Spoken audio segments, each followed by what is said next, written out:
In this video, we're going to celebrate the life of Betty White. She was a sassy star of the Mary Tyler Moore Show and the Golden Girls. Now, Betty was born Betty Marion White in Oak Park, Illinois in January of 1922. Her parents named her Betty and not Elizabeth, so she wouldn't have to deal with all the other nicknames that the name Elizabeth fosters.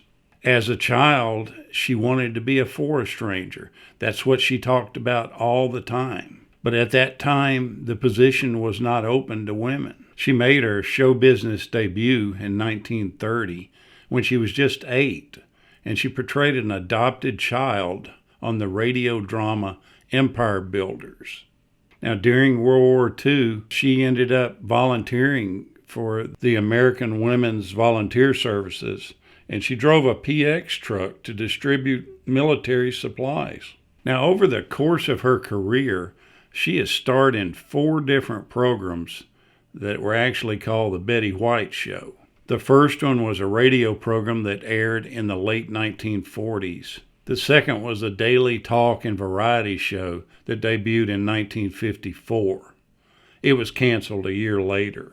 The third came in 1958 when her sitcom, A Date with the Angels, failed in the ratings. Finally, in 1977, she starred in a short-lived sitcom called The Betty White Show that aired on CBS. She frequently appeared on game shows from the 1950s through the 1980s. She was on I've Got a Secret, To Tell the Truth, What's My Line, The Match Game, and of course, Password. She was actually offered the anchor role of the Today Show. She declined this job because she didn't want to move from California to New York. The job eventually went to Barbara Walters. Betty is a passionate advocate and activist for the welfare of animals, working with such organizations as the Los Angeles Zoo Commission, the Morris Animal Foundation, the African Wildlife Foundation, and Actors and Others for Animals.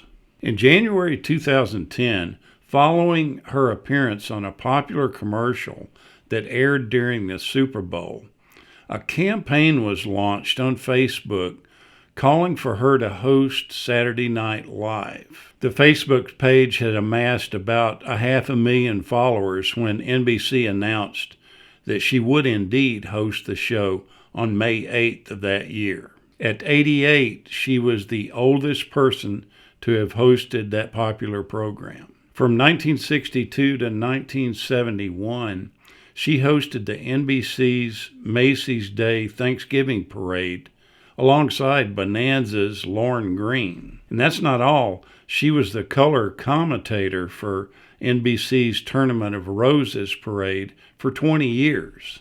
Betty and her first husband, Dick Barker, were married and divorced the same year, 1945. After 4 months on a chicken ranch in Ohio, she ended up fleeing back to Los Angeles to revive her career as an entertainer. Soon after that, she met an agent named Lane Allen, and he became her husband in 1947 and her ex-husband in 1949, after he basically wanted to push her out of show business. She would not marry again until 1963, after she fell for the widower and father of 3 and game show host Alan Ludden. In 1961, Betty was 39 when she met Alan Ludden, when she was a guest on the television show Password. Now, Alan was the host of this popular show. As Betty began to guest star quite a bit on the show Password, she began to grow fond and develop a friendship with Alan Ludden.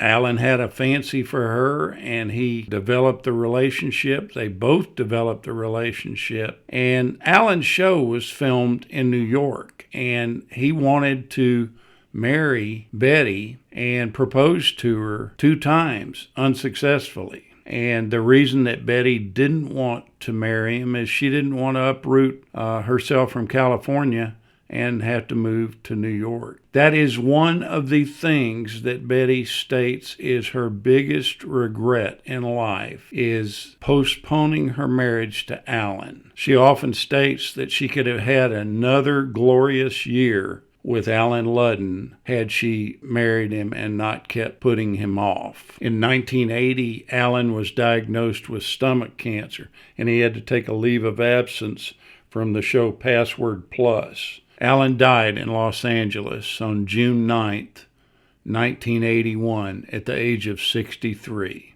just 5 days before his 18th wedding anniversary to Betty. When Betty's been asked why she hasn't remarried, and she responds that when she's had the best, why even look for anything else?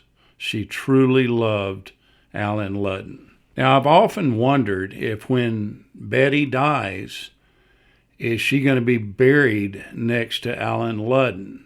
Alan Ludden is buried in Wisconsin, in Mineral Point, Wisconsin, at Graceland Cemetery there.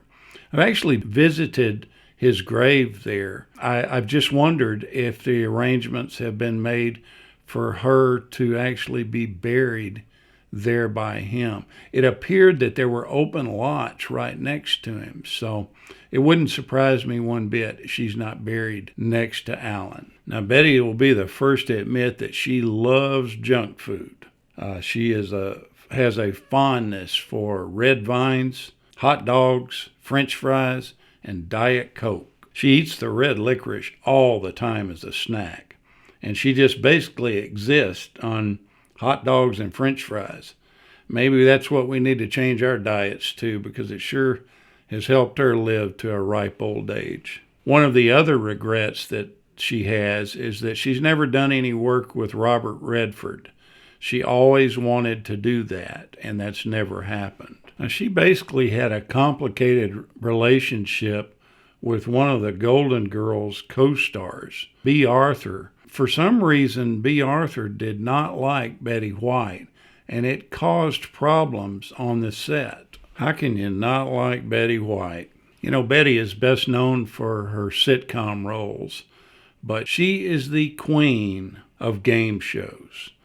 I mean, she was on so many game shows, it's just amazing. What a joy you have brought to our television lives. You are without a doubt the most enjoyable person to watch on television. Your laugh is infectious, and so is your smile.